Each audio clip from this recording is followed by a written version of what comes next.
নমস্কার বন্ধুরা, সুপ্রভাত কিচেনে স্বাগত। আজকের রেসিপি হলো চিকেন স্টমাক। প্রথমে আমি স্টমাকের গায়ে ছালগুলোকে ভালো করে ছাড়িয়ে নিয়ে ধুয়ে নিয়েছি। তারপর কড়াইতে রান্না করার জন্য আমি তেল দিয়ে দিলাম। তেল গরম হতে আমি দুটো আলু ডুমো ডুমো করে কেটে রেখেছি, ওগুলোকে নুন হলুদ দিয়ে ভেজে নিয়ে তুলে নিয়েছি।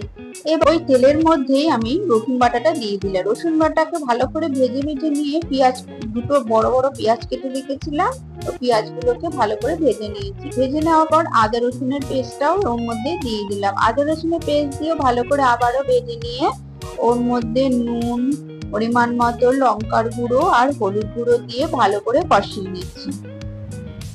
কষিয়ে নেওয়ার পর তারপরে একটা গোটা টমেটো কেটে রেখেছিলাম, সেটা এর মধ্যে দিয়ে দিলাম। এবারও ভালো করে সবকিছু কষিয়ে নিয়ে ওর মধ্যে স্টমাক গুলো আমি দিয়ে দিলাম। এবার স্টমাক গুলোকে দিয়ে ভালো করে আমি এবার নেড়ে চেড়ে নিয়ে 10-15 মিনিটের জন্য আমি এখন ঢেকে দেব।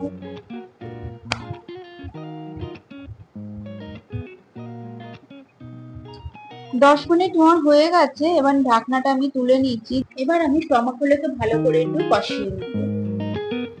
কষিয়ে নেওয়ার পর আমি এখন ভেজে রেখেছিলাম যে আলুগুলো, ওগুলো এখন আমি এর মধ্যে দিয়ে দিলাম। দিয়ে এবারও 10-15 মিনিটের জন্য ভালো করে কষিয়ে নেব। কষিয়ে নেওয়া আমার হয়ে গেছে। এবার আমি একটা গোটা ক্যাপসিকাম আমি ডুমো ডুমো করে কেটে রেখেছিলাম, সেটা ওর মধ্যে দিয়ে দিলাম।